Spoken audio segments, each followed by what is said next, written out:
Last week, the Securities and Exchange Commission in the US sent a lot of fund houses into a tizzy just by asking them to review and revise the spot Ethereum ETF applications that they had submitted a long while ago. Now, a lot of these fund houses just assumed that these ETF applications that they had sent to the SEC were just dead in the waters. So, the fact that the SEC has come back and asked them to revise their applications, well, it not only sent the entire crypto market into a spiral, because wasn't it Chairman Gary Gensler pretty much poignant about his stance of classifying Ethereum as a securities? And does this mean that he's changed his beliefs around this? Will this lead to more cryptocurrency spot ETFs being approved by the SEC? So to discuss this and to declutter the noise from all of this, welcome to a brand new episode of the FinTech Chronicler, a community podcast where all of us geek out about the latest FinTech happening. For those of you who are new here, I'm your host Kamalika. And apart from my newsletter, which I've been running for about 4 years now, this community podcast is a new initiative that I've started on LinkedIn Audio Room.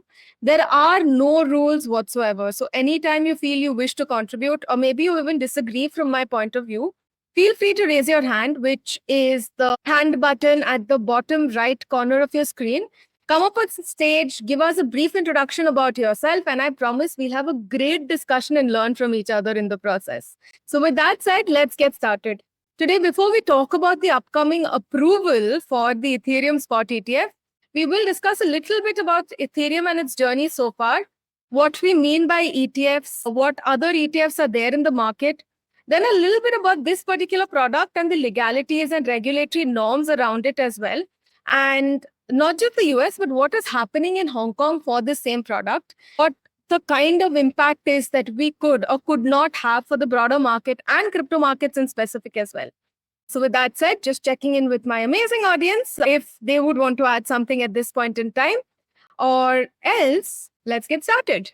So if I had to explain Ethereum, I thought I'll do this in my, 5 levels of difficulty. And because of the paucity of time and because I could not really research that much about this, I have only had 3 levels over here. If I had to explain Ethereum to a 5-year-old, a 15-year-old, and a 50-year-old.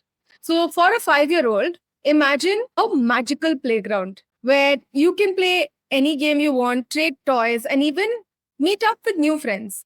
This playground, the platform that this playground is called as Ethereum. And just like how you use tokens or cards to play games at a gaming arcade, you use special kind of magical money known as Ether to do all these various things in the playground. The best part, nobody can close this playground or take your toys away because there isn't like any adult or a supervisory authority that's protecting any of these. The rules, magic rules, are enforced by the community and everyone follows them. Now, coming to explaining what Ethereum is to a 15-year-old, let's imagine a global supercomputer that anyone can use. This supercomputer runs programs which are called as smart contracts. And these are like the apps on your phone, but they don't really need a central server for them to operate or store their information on. And imagine you want to create a game or any social media app or any other app for that matter.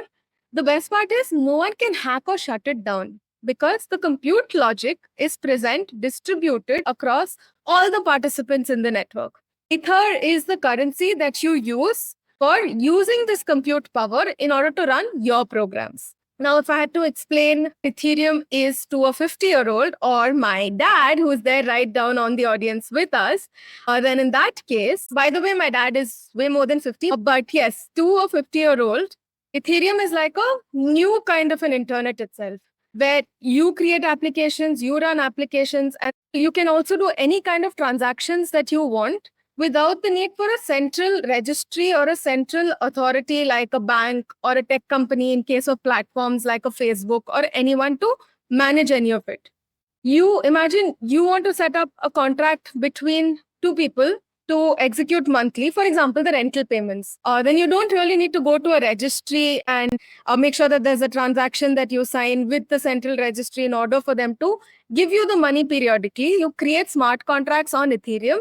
And every month on the date on which the rent is due, the bank, without being needed to, go back to the bank and authorize and process it, the money automatically gets debited from the renter's account and goes into the owner's account over there. Ether is the digital currency that's used for setting up these contracts and for executing the computational power that's needed for executing these contracts as well. And to ensure that there is no one single entity who maintains control and thus has ability to manipulate any of these smart contracts that are running, Ether or Ethereum uses decentralized computing power in order to do this. Just trying to get like a quick sense to see if everyone's on the same page and if I made sense over there to all of you about what Ethereum is. Perfect. Thank you so much for that. Go ahead, Prakhar. And also here, I see that we're joined by Vinayak, Prem, and Sanjay as well. So thank you so much for joining us. But yes, thank you so much for that. Go ahead. Do you guys want like a brief run through of Ether's history, or will that just make it a little too long? I think that'll make it a little too long. So maybe we do it at another time. Is that okay? Because I would really want to get into what ETF is, and I've kind of spent a little bit of time in explaining what an ETF is and stuff like that. So yes, okay. So coming to an ETF and how they work, again, 5 levels of difficulty, and you're actually spent some time in getting some cool analogies. So let's get started with that. For a beginner or a toddler, a little baby that's out there, I think most babies nowadays have watched The Avengers, so I'm going to be using that as an example. So an ETF is a lot like the Avenger assembled team. And just like in the Avengers, you have various superheroes who come together for a common cause. An ETF is a collection of different investment tools that come together to form one fund. And when you buy an ETF, it's like buying a piece of it's like buying the strengths of all of the Avengers team and ensuring that their weaknesses cancel each other out. So you're getting the best of both worlds over there. And this way, you benefit from all the different investment tools all in one go. Now, to explain this to a teenager or an intermediate person who understands the basics, some basic financial terms, I would like to use a Harry Potter reference. So in Hogwarts, where students are sorted into different houses, Gryffindor, Slytherin, Ravenclaw, Hufflepuff, and each of these houses have their own magical strong item. So if you invest in an ETF, it's like owning the bravery of Gryffindor, the cunningness of a Slytherin. What was it for a Hufflepuff? The loyalty of a Hufflepuff, the Ravenclaw wisdom. It's a mix of all of those that you get in one single entity over there. Now coming to a slightly more college student example, and this I will admit, I have not really watched Game of Thrones, but I've watched a lot of reels that talk about Game of Thrones. So I'm going to try using that. But like in the Game of Thrones, we've seen a lot of alliances that keep happening over there, right? So we had the Starks and the Targaryens forming their own alliances, and they came together to cancel out each other's weakness and play on their strengths. An ETF is also like a grand alliance that includes members from all these different houses, and it tracks a specific sector or a specific set of stocks alone or scripts alone or commodities alone. Like the alliance might focus towards one, like defeating the White Walkers, right? So that's why the alliance comes together. And the ETF is traded on stock exchanges and its prices change day to day or even throughout the day as well. Just like how a lot of alliances keeps shifting. And if the alliance was anything like what we're seeing in India with the Congress and the India front, they may need to rethink their strategy. Sorry, that was an untimely joke. But yes, moving on. The next level of expertise is that of a graduate student who's pretty much savvy with technical financial terms as well. And here, imagine that we are in the Matrix world where, Neo or Keanu Reeves is able to, he not only learns to see the code behind the virtual world, but he's able to manipulate that code as well. An ETF is similar to that. And it's an instrument that tracks the performance across either an index or a commodity or a basket of assets and stuff like that. And it trades on the stock exchange just like how an individual stock would.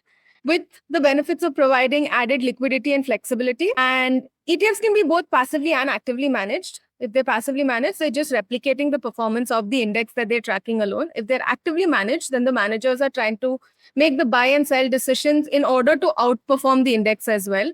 So it's a lot like understanding the code of the matrix in order to effectively kind of manipulate it over there. Now, coming to the expert or the professional level understanding, I will agree. For me to have like a professional level discussion, I really could not come up with a very great relatable example, which simply tells me that I have a very long way to go in understanding all of this. So I need to do a lot more reading to do that. But anyways, just to explain, like probably try using some of the jargon that a professional would, an ETF has multiple layers of it kind of operates across the different layers of the financial market, and it pools together various securities with the aim of two things: diversification strategy as well as reducing unsystemic risk in this investment as well. And they deployed various strategies such as rupee cost average, or in the case of the Ethereum ETF, it is a dollar cost averaging that happens. They rotate across sectors. They also equip strategies like hedging and swapping. And some ETFs also offer tax efficiencies and lower expense ratios, especially when you compare the actively managed ETFs versus mutual funds. And for people to be able to build one of these ETF products, they require thorough understanding of its creation, its redemption mechanism, the tracking errors, the impact of the bid and ask price, the impact that the spread has on the bid and ask price, and all of those as well. So just to summarize, for the first level, ETF is like getting the best of each Avengers in one suite. For this next level for a teenager, it's like having one magical equipment that draws on the strength of each of the four houses at Hogwarts. For a college students, it's like a super mega alliance that's there in the Game of Thrones for one particular goal. And for a college graduate student, it's about understanding the matrix code in order to manipulate and build a financial instrument that trades like a stock, but also has all benefits across the index that it tracks. And finally, for a professional person, it's about offering diversification, reducing risk, tax efficiencies, and coupling a lot of investment strategies. Sorry, that was a lot for me to kind of give out over there. Just taking a quick pause before we get into why we think the SEC is going to go ahead and approve, what happens, the impact after they approve, and a very generic question about how are all of these asset managers and fund houses thinking of marketing this ETF product, especially because we've seen a lukewarm sort of a reception for the Bitcoin ETF itself. I mean, there were huge predictions that within a month of the Bitcoin ETF going live, the price of Bitcoin is going to go up all the way to $90,000. That has not happened, despite the fact that we had the Bitcoin halving for the Bitcoin ETF and all of those. So how is it that fund houses are thinking? This is a big question that probably I'm going to give it out to the audience as well to think about. So any questions here? And also, welcome to Amit Nayak ji. Amit ji has been with me on this show since I started, and I've thoroughly enjoyed all the discussions that we've had. So thank you so much, ji, for joining us today as well. But yes, again, coming back to the whole point. Yes, Amit ji, I would love to have you on stage. Hi, Amit ji. Amit ji, I know you very, very well, but for the rest of the audience, it would be really great if you could introduce yourself, sir. For inviting me on your channel. I am with Medic for last more than 10 years, and being very I'm very much interested in having a conversation with you. My question is last time when we spoke of, I had some reservations about the crypto ETF. Yes. They say a viable option in India because they have some reservations. Yep. So that is going to risk in India because in US, HSC has already given the permission on the crypto based like Bitcoin based ETF and all this stuff. Yep. Before I suppose it is that there is one access from underlying in Bitcoin or the Ethereum whatever. So do you think that? Thank you. Yes. So before you joined in, Amit ji, we were talking about what is it that Ethereum offers? Why do people even believe in Ethereum and why is it seeing adoption? So going back to that entire conversation, what Ethereum wants to be is the platform for the internet. And they want to enable anything that you do on the internet over there. So when you are being a platform for the internet, when they say that the platform, they're a global supercomputer. They are, what is the third thing? They are the future for, or they're the rails for a decentralized internet where the power of data and the power of control is back to the users as well. So when you're offering that, your underlying technology is something that you are, is the asset that's backing it. Now, it's not a very tangible asset, which is why I think for something like Ethereum, it becomes very hard to, which is where the entire conversation about how these fund houses are planning to market it comes into question. But coming to specifically the question that you raised, which is a very interesting question and close to my heart, which is on the tangible benefits of having such a product in India. Do we have a market for it? Yes or no? Keeping the regulator and our finance ministry's thoughts on cryptocurrency aside, I honestly feel just given the per capita income in India versus that of the Western world, I don't think we have a market for something that's this volatile. Any cryptocurrency for that matter. I believe in that underlying technology. I honestly think that down the line, we will see a lot of these use cases pick up scale. But for an Indian consumer to take part in that and actually buy into the risk, do we have that appetite? Not really. If you see our the expendable income that we have in India is very, very small. So given that, and given the fact that, we are seeing very high unemployment in the country, we are at a stage where a lot of people want to earn but don't really have the avenues to earn. If you give them an instrument that inherently at this point in time, the speculations that are going on with any cryptocurrency, it is backed by a lot of greed. Do you want to give that to our citizens? I think that's why the finance minister has been so vocal about banning cryptocurrency. The RBI too is kind of against cryptocurrency, and this is just random conspiracy theory buff that's talking about this. But I feel it's also because they are experimenting with blockchain for CBDC, whereas SEBI, if you see, is for building a structure to regulate any digital asset, and by default that also includes cryptocurrency. But if SEBI is regulating it, which means it will come under the money markets, and if it comes under that, very small percentage of India anyways invests over there, which means these people have a high disposable income to start with. So yes, why not let them partake in that risk? I'm sorry, very long winding answer to a very straightforward question that you asked, Amitji. Was I able to do justice to it? Yeah, definitely. Yeah, definitely. Because the risk appetite, we don't have. Clearly. Yeah. Absolutely. Yes, I agree. Anyway, it's a good instrument, but somehow we have a very like our. Absolutely. Yes. Yes. Clear. So talking very. Always a pleasure hosting you, Amitji. Thank you so much. And do stay along with us. Yeah. All right. So what's next? We've discussed about ETFs. We've discussed about Ethereum. Now let's come to what exactly is it that the SEC has asked clarification or has asked people or is looking to approve over here. The SEC is actually scrutinizing the applications of asset houses that wish to sell a particular type of ETF. What this means is they haven't yet approved the underlying asset itself, in this case, Ethereum. Or rather, the SEC has yet to come out with an open confirmation of whether or not they're willing to view Ethereum as an asset, or if they would continue to stand by Chair Gary Gensler's classification of Ethereum, especially after Ethereum moved to proof of stake, as an unregistered securities. And if that happens, then even if the applications of these asset houses goes through, they'll not be allowed to sell this particular product in their ETF, which is a very funny, I found it a very funny sort of a dictum over there. But yes, coming to the next question of will they be approving this product as well?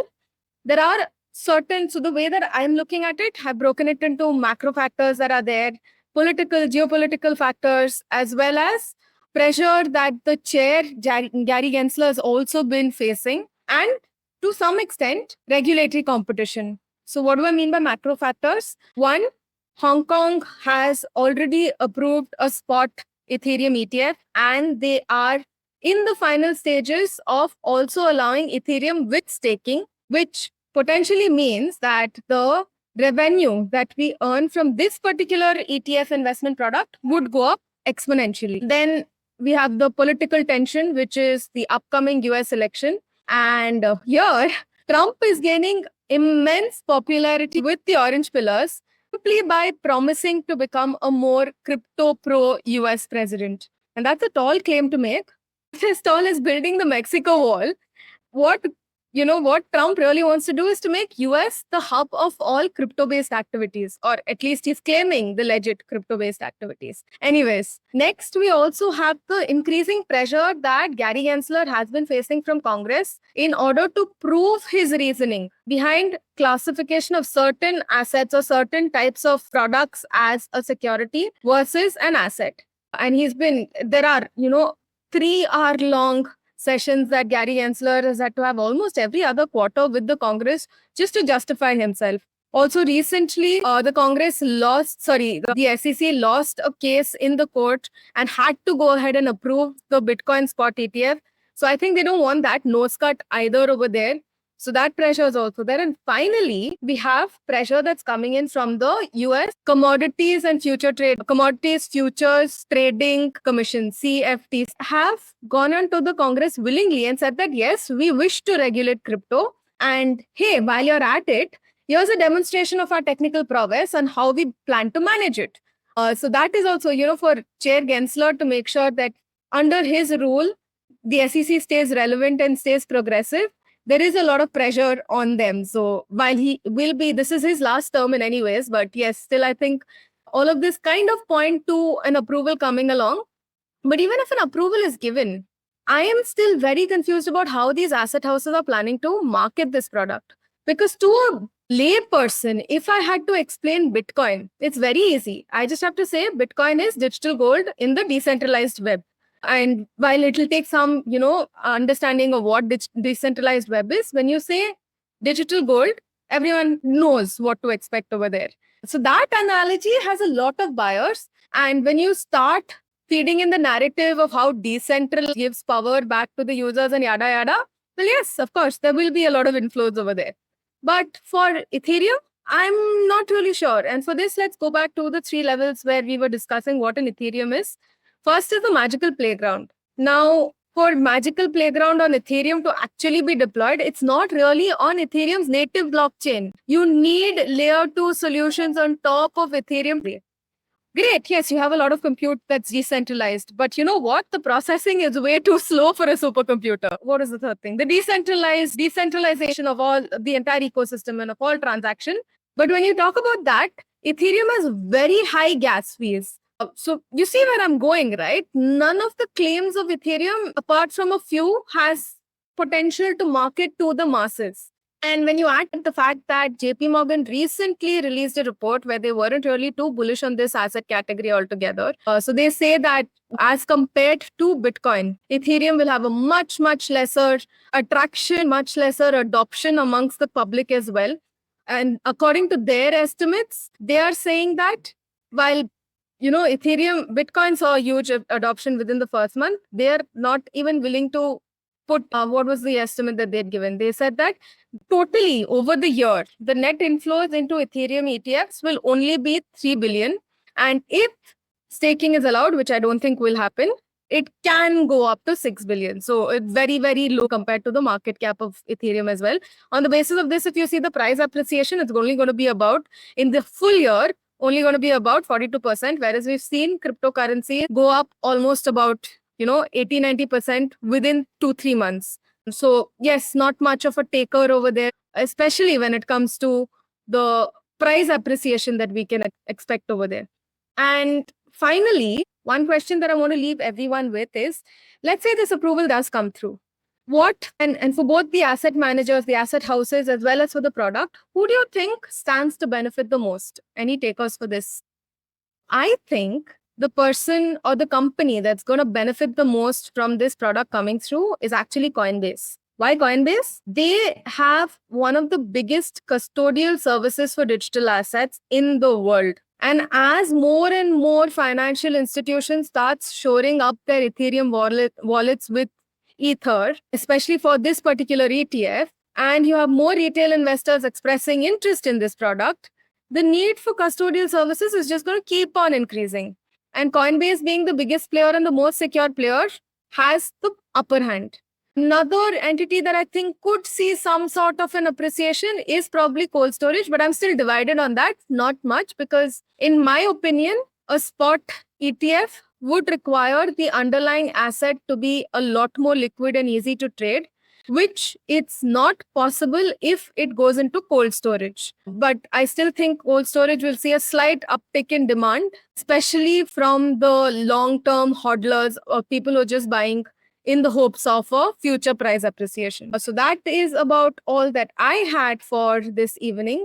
Just taking a quick check to see if anyone has anything else that they would like to add to this. All right. With that, then, thank you so much, everyone, for joining me today. I had a great time discussing this with all of you, and I will see you again next week. Thank you once again. Bye bye. Also, Dad, I will call you right away.